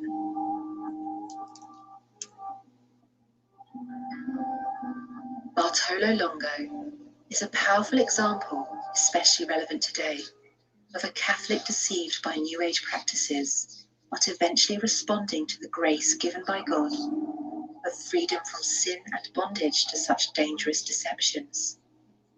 His was a long and painful journey, which led him deep into the dangers of spiritualism and contact with evil spirits. Okay, so we see right here, like I said, we see what's going on with that. But I wanted to shine a light on something about, you're dealing with two different beings. One of them bringing right that knowledge, and the other one bringing knowledge from heaven, from the Most High, righteous knowledge. So I'm gonna give you an example. Was when he says Cain killed Abel, then Adam and Eve got back together, had self. So somebody told Adam and Eve to call himself. Just like we keep on going. Somebody told Self to call his son Enoch. So what are you talking about when he say call? He calling them out. He having other sons and daughters, but he got one he called. He dealing with, he talking to. So I'm in Genesis chapter 18 right quick. Story of Sarah. Sarah and Abraham, verse 9 says, Genesis 18:9, and they said unto him, where is Sarah? It's the angel asking about Sarah. And they said unto him, where is Sarah thy wife?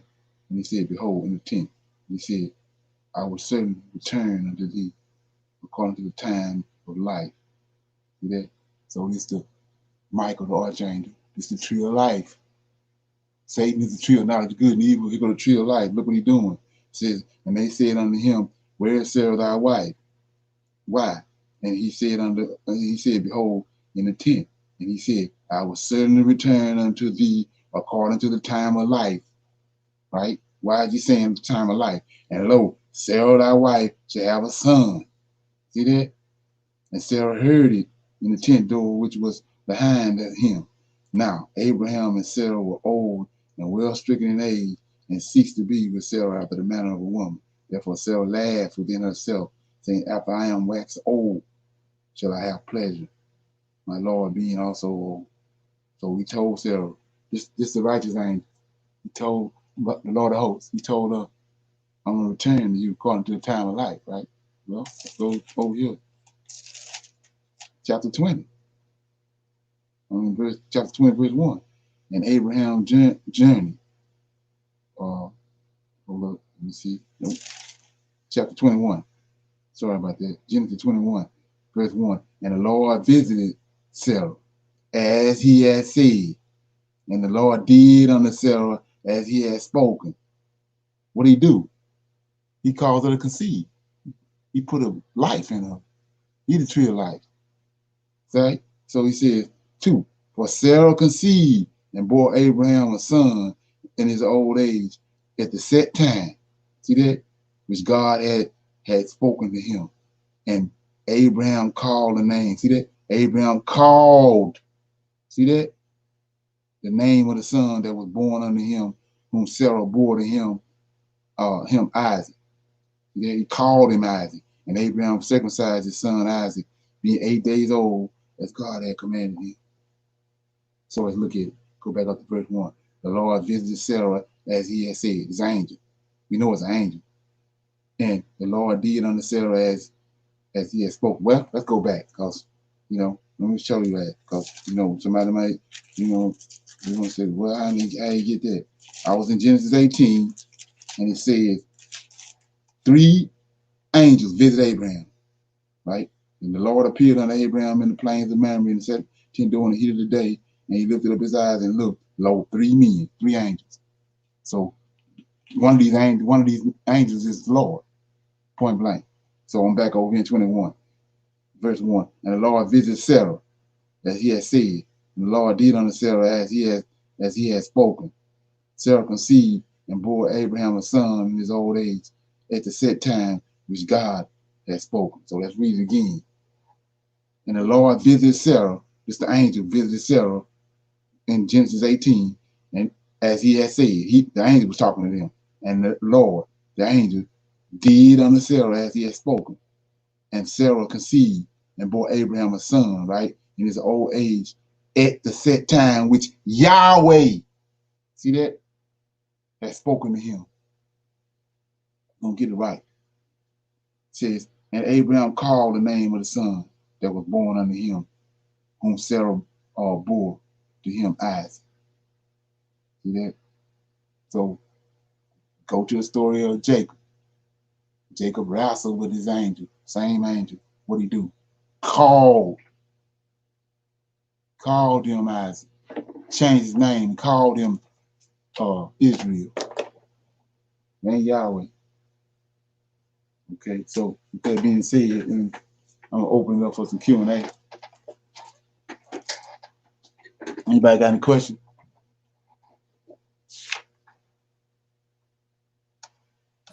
Yeah. Who is Leviathan? Me, myself, I think it's Lucifer. Okay. So, Right. right.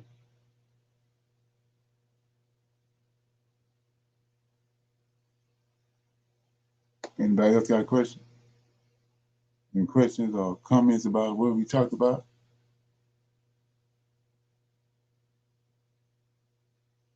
Okay. Yeah, we had a couple of little interruptions, but it's all good. So, like I said, when you start talking about the Catholic Church, Christianity, that's all come down to you're dealing with what the fallen angels did, demons, idols, and they done cloaked it. Like I said, when they want to say gods, they got you thinking, it ain't registering, that these L's. You're dealing with angels. So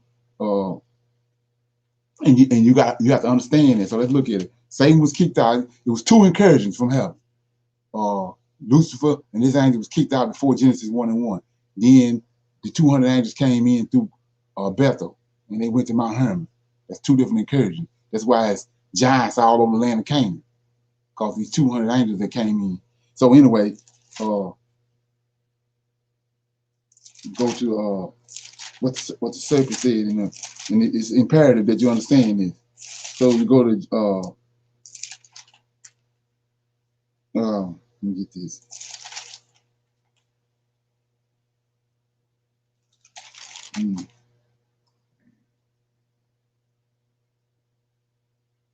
Yeah, what the serpent said to Eve in the garden. He says, let me get that. So the serpent came to Eve in the garden and he said, let's look at it. Yeah, I'm in chapter 3, verse 1. Now the serpent was more subtle than any beast of the field which the Lord God had made.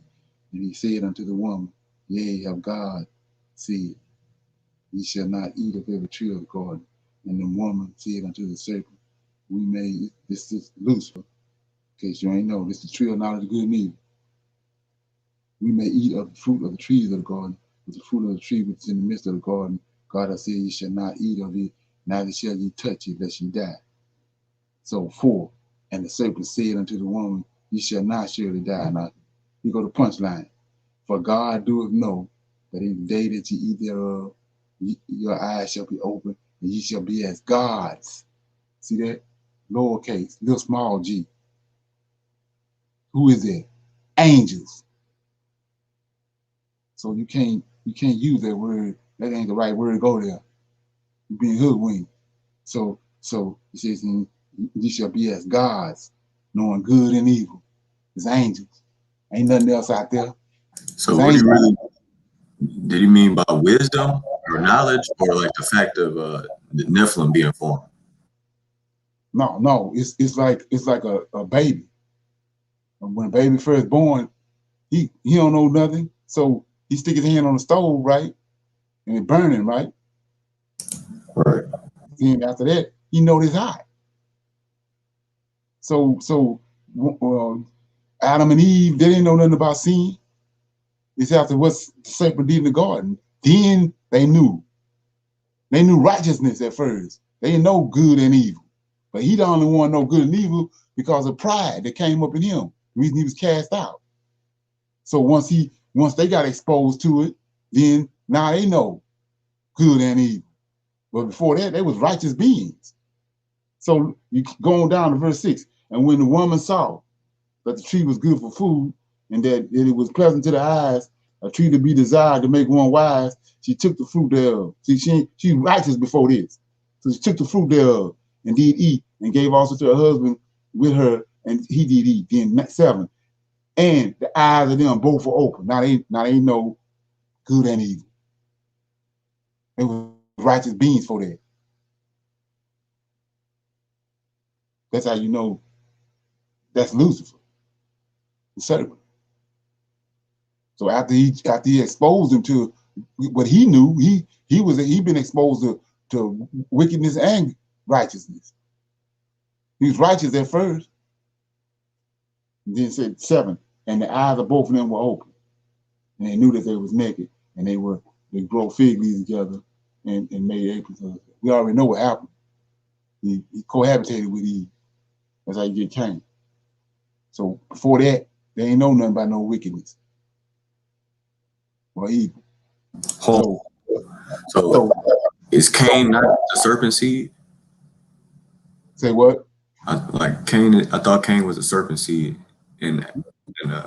Yeah, the serpent is Lucifer. Right. Satan is a title. Right. Yeah. So Lucifer, it's a being there, which Satan means adversary. So it's Lucifer there. He the adversary. He the one. He was kicked out of heaven. So he's the adversary. He got a problem, but he also got other angels with him. It was a third of the angels kicked out with him. Right? Hello? Right. So look at verse 5. For God doeth know. So when you see this right here, then you have to apply this all through the Old Testament. Verse 5. For God doeth know. Talking about Michael and Yahweh. For God doeth know that in the day that ye eat thereof, your eyes shall be open, and ye shall be as what? The angels. Knowing good and evil. So there's a group of angels kicked out with him. He talking, and he telling them, you're going to be like we are. They was kicked out. You can't use gods. That's a trick. That's a play with words. That's a trickology. It's ales.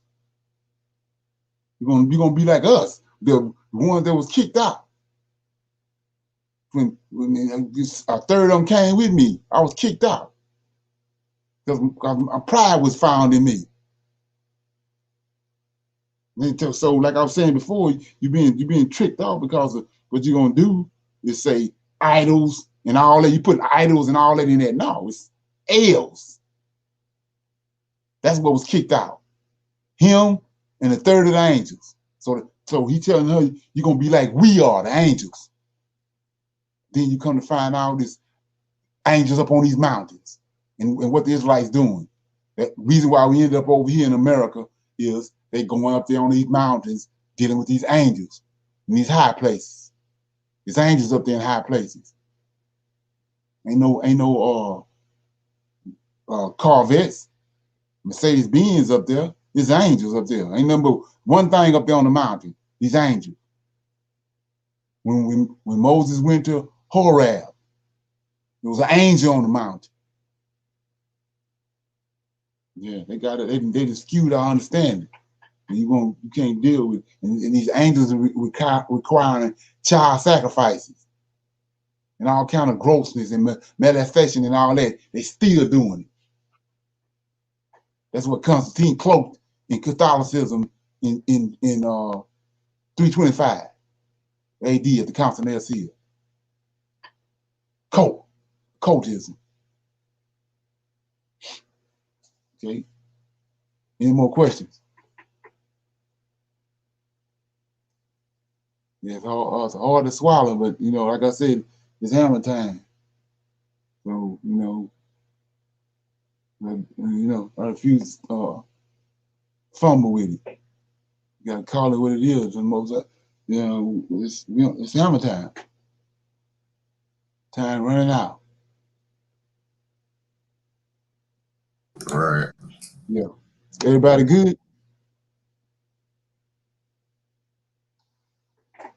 Okay.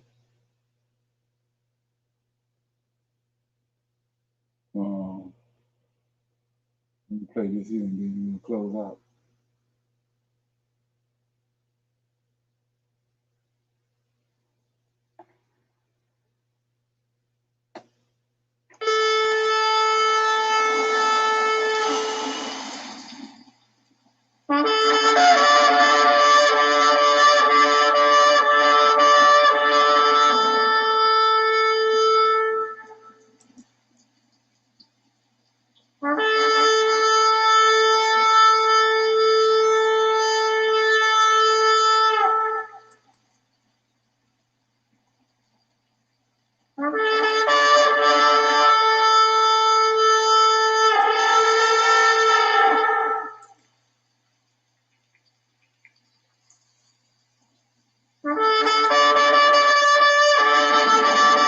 Like I said, get a chance, like and share and subscribe and hit that notification button because they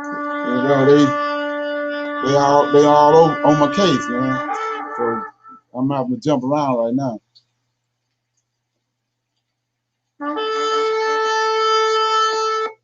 Shalom. I'll see y'all at 6 o'clock. All right, shalom. Shalom, everyone.